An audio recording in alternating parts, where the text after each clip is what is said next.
There is only one way to avoid, my hair looks crazy, the next financial crisis. Look at my hair. Sorry, ladies. Sorry, I haven't taken a shower yet. Oh my goodness, sticking up cowlicks. Anyway, so check this out. I'm reading this article right here on Minnesotapedia. This is fantastic. The agricultural depression of 1920 to 1934. We got a lot to cover, Han, so don't forget to paw that like button. Paw was right underneath me. He wants you to paw it. He says meow meow meow meow meow meow meow meow meow meow meow meow meow meow meow meow mix cat food. Minnesota farmers enjoyed a period of prosperity in the 1910s that continued through World War I. Encouraged by the U.S. government to increase production, they took out loans to buy more land and invest in new equipment. Interesting. As war-torn countries recovered, however, the demand for U.S. exports fell, and land values and prices for commodities dropped as well. Farmers found it hard to repay their loans. Interesting. The onset of World War I in 1914 sparked an economic boom for farmers in the U.S. Demand for agricultural products soared as the war-ravaged countries of Europe could no longer produce needed supplies. This created a shortage that drove up prices. In fact, here's the price of hogs. From 1914 to 1919, they went from $7.40 per 100 pounds to $16.70. Wait a second.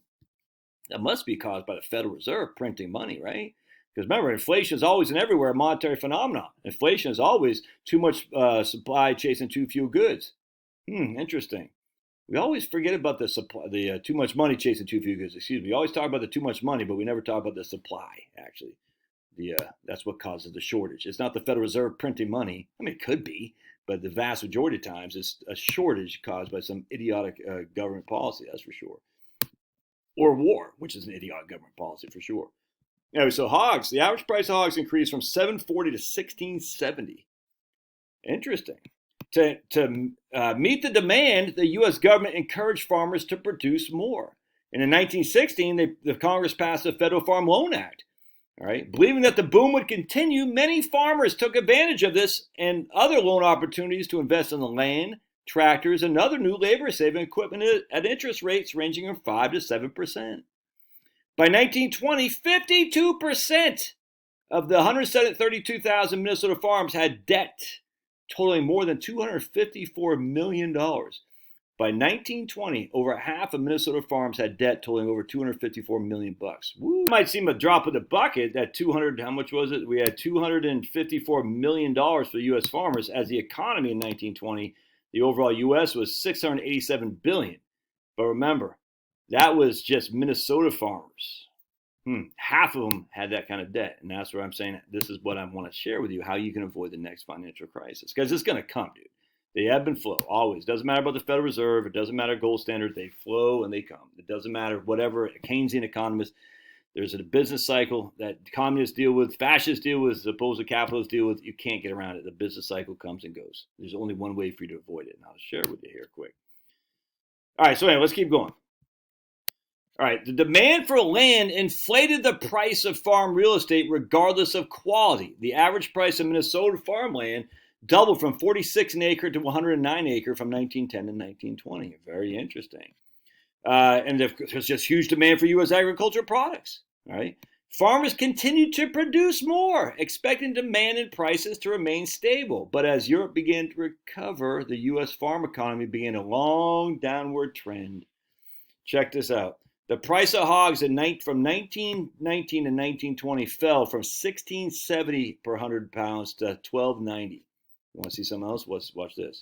By 1932, the price of hogs fell to $3.20 per 100 pounds. $3.20 for 100 pounds.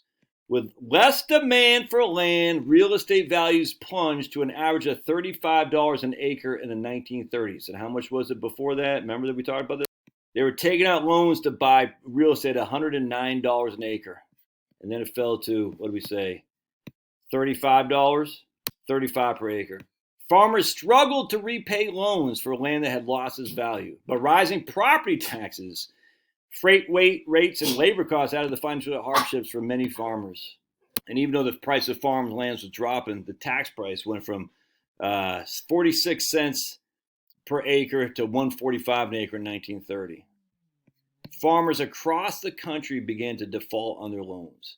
An estimated 60 of every 1,000 farmers in America lost their farms or filed for bankruptcy. Between 1926 and 1932, 1,442 farms totaling almost 300,000 acres are lost to foreclosure. By December 1934, 18% of Minnesota's total population was on some kind of relief. So, you see what happened there, right?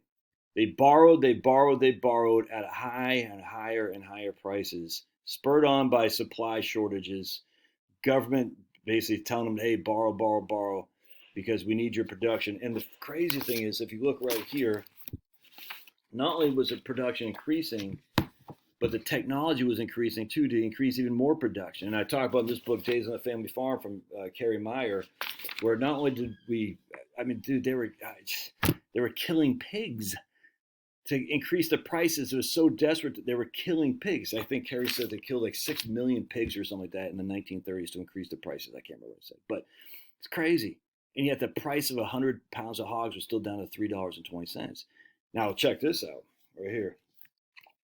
In 1910, Elmo, who's a protagonist farmer in this book, harvested 149 bushels for about 149 bushels of potatoes for every acre.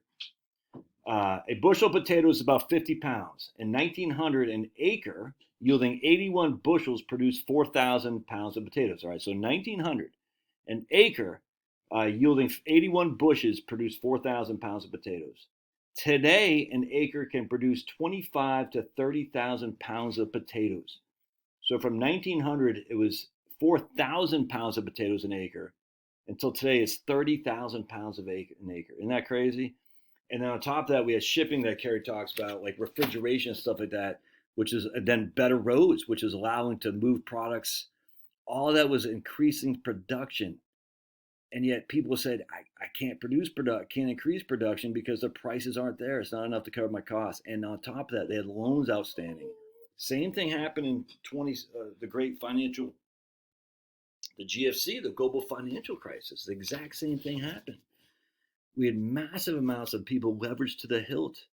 And when the chips fell, they couldn't pay their debts.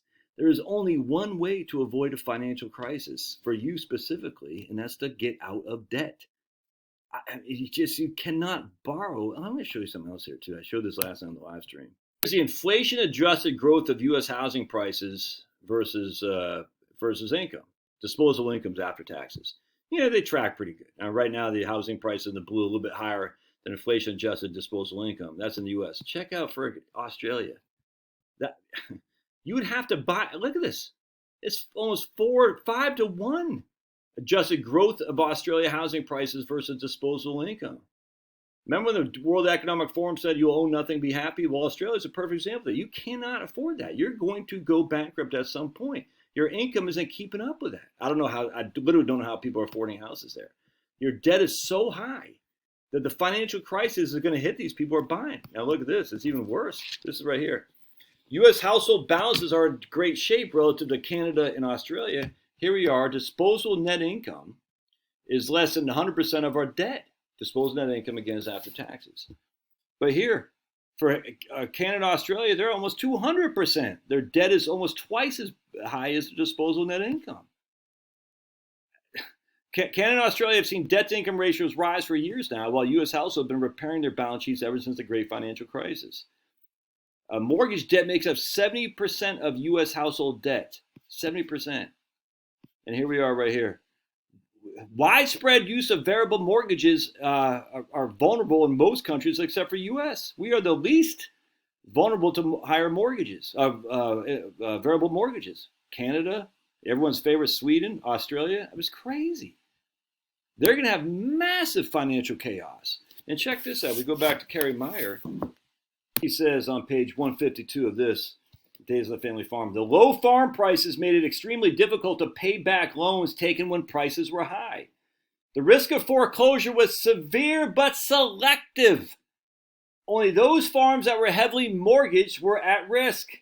In the U.S. as a whole, 42% of farms carried mortgages in 1930, and while most of those were manageable, of the farmers who were indebted, about a third risk of default. All right, so of the only 42% had any debt at all. Means 58% did not. They avoided the great financial crisis, the Great Depression. And only 40, I mean, still a third of the 42% who had heavy debt were heavily mortgaged. I mean, so a significant amount of people were not heavily indebted. That's just a fact, just kind of like the American household today. But there are some, and the way you avoid being that person is to not have debt. Here's our protagonist, Elmo, right here. Elmo's during the war, Elmo sold hogs at $20 per hundredweight. We already talked about that. 1670, Elmo himself sold $20 per hundred. Hogs at $20 per hundred. By 1932, he sold at less than $4 per hundred. Thankfully, Elmo did not have debt. He did not have to pay those debt payments. Dude, it's crazy, man. As prices were falling, the people in debt had a mortgage, had a foreclosed, and they were done for. There's only one lesson to learn. Do not take on massive amounts of debt. Pay it off. Well, how do I buy a house? Great question. That's a tough one, man. My daughter, I mean, she's in San Diego right now. She talks to me all the time. She's like, how do I do this, man? I don't know. That's a tough question. Your debt to income should not be more than basically 40% of your total in terms of your house. Debt to income shouldn't be more than 40%, if even that. That's tough, man. It's tough. I get it. But the way to avoid the next financial crisis is to not have debt. It's just the only way to do it. In the 2007, did you not learn your lesson? The people who are heavy indebted, your own buddy Josh himself, I was this close to losing everything because the debts were due, and the debts were due, and my income was less, and my friggin' investments were less. People say, oh, but Josh, the stock market. Did you not know what happened in the stock market from 1928 to basically 1954? Did you not know what happened in the stock market from 2007 to 2009? Come on, dude. You can't rely on stocks to bail you out. Anyway, hope this helps. I always find these articles very, very interesting about the past because I just think people forget.